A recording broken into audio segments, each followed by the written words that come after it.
Jedi. What's going on, guys? Back in another video. I'm gonna take a wild guess and say that if you're watching this video, you're probably a Star Wars fan. And obviously, I am too. But it's not perfect. It's got some flaws. So today, I'm gonna be sharing with you my hot takes, or maybe mild takes, or just unpopular opinions, or hell, for all I know, they might be universal. So these aren't in any particular order. There's no spice level to these. It's just pretty much off the cuff. Yeah, we'll get right into it. Star Wars Attack of the Clones, Yoda versus Count Dooku. I think we're all familiar with that scene. Shouldn't have happened. I think they should have waited to show Yoda in his prime, like we saw in Revenge of the Sith, and maybe had Dooku fight Mace or some other Jedi, or just had him fight Anakin and Obi-Wan and run off. I don't know. I don't have a problem with the fight. I mean, visually, it's pretty cool. It's just Yoda screaming, jumping around all over the place. But seeing him fight Dooku, and then immediately in the next film, seeing him fight Sidious, well, we kind of got robbed of a decent fight with Mace. The one with him and Palpatine it's all right, but letting Ian McDiarmid do his own stunts probably wasn't a good idea. I think we've all seen maybe the test footage from Nick Gillard, the other stuntman, fighting as Palpatine.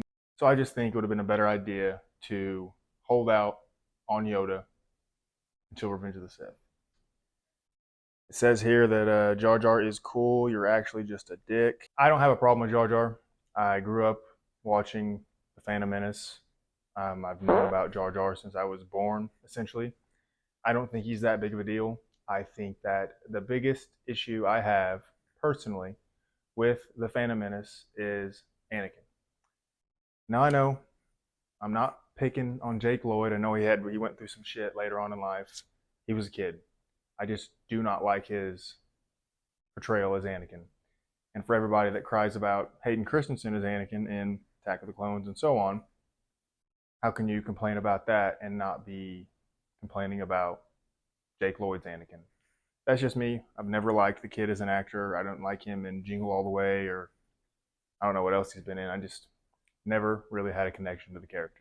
I've mentioned this before in some of my other content, but Ahsoka should have died in Rebels on Malachor against Vader. I am so tired of seeing Ahsoka. I think Ahsoka, I'm soured on it. I'm tired of Dave Filoni forcing us to watch his character that he has somehow kept alive through all these trials and tribulations. Having her die at the hand of Vader would have been poetic and the perfect send-off to a character that, at the time, I think a lot more people cared about. But with The Mandalorian and her show, that wasn't the worst thing I've ever seen. But I'm just tired of the character. I think she should have died, and I think they should have just wiped their hands of it. But you know, Dave Filoni's got his problems, and he is too attached to the character. I'm tired of people saying that Disney should adapt stories and characters from the expanded universe. As a pretty consistent EU reader, I do not want Disney to touch anything from the expanded universe. Not to be overly cynical here, but I do not want them to take stories, characters, story arcs, elements from a vast sea of expanded universe stories and turn it into a piece of shit. I mean, just my opinion. I've heard people say the Darth Bane trilogy, you know, X-Wing, Rogue Squadron. I don't want them to touch any of it.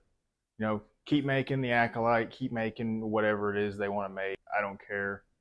But I don't want them to touch the expanded universe. The climactic duel at the end of Revenge of the Sith between Anakin and Obi-Wan is too long. And to think it was even going to be longer, there was going to be maybe some like lava worm that they were going to have to fight against, according to the making of Revenge of the Sith. It's not a terrible fight, but you kind of lose me when they're fighting and then they climb up the pillar and the lava, you know, like, it's like what, 7-8 minutes long or even longer. I just think it's overly drawn out, and you could have trimmed a little bit of it off. I don't have an issue with the Ewoks in Return of the Jedi. Um, a lot of people say that George Lucas did it to sell toys, which maybe, but hell, a vast majority of the money Lucasfilm and George made was from toys, so I don't really think he needed to. I think that they didn't do it because they didn't want giant 8 foot tall people running around in the forests of California. People think it'd be Sasquatch. I don't have a problem with Ewoks because I think it's cool that you have this band of smaller people, a smaller civilization that can unite and use guerrilla tactics to take out a mighty empire. And the fact that there's only one Wookiee we see in the OT, that being Chewbacca, kind of makes him be more significant.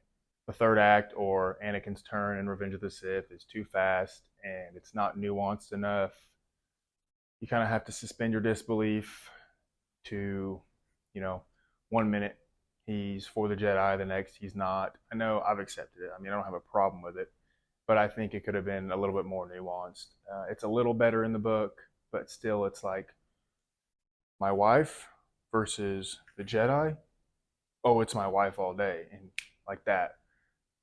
I get it. I just want that 4 hour extended cut of Revenge of the Sith. I think we all do. The Kenobi series is the worst piece of content Disney has ever made. It is the most disrespectful to George Lucas, to the legacy of Obi-Wan Kenobi, Anakin Skywalker, Darth Vader, period. Worse than the sequels. To interject your shitty story in the timeline that was established in 1977 and sort of bookended in 2005 for what?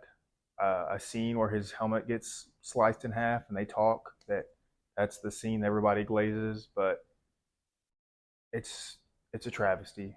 And I'm glad that it kind of boosted Hayden and Ewan back up into the limelight. They deserve the love, but at the end of the day, it's a piece of shit. It's garbage to have Obi-Wan leave Tatooine, run off with a young Leia, not even including the Inquisitor stuff. It's just garbage. And that's just my opinion. You may disagree. That's all I can think of. I'm sure I could sit here and plan this out for an hour and come up with a lot of stuff to nitpick. And let me just say this. I probably should have said this before. This isn't, in any way me saying I'm right and you have to accept my opinion. Like I said, hey, these may not even be hot takes. These may be like universal opinions and I'm just oblivious to it or shallow. I don't know. I want to know what you guys think. Let me know down in the comments below. Do you agree with any of these? Is there any other ones that you may have to say? As always, hope you enjoyed the video. If you did, I hope I see you on the next one.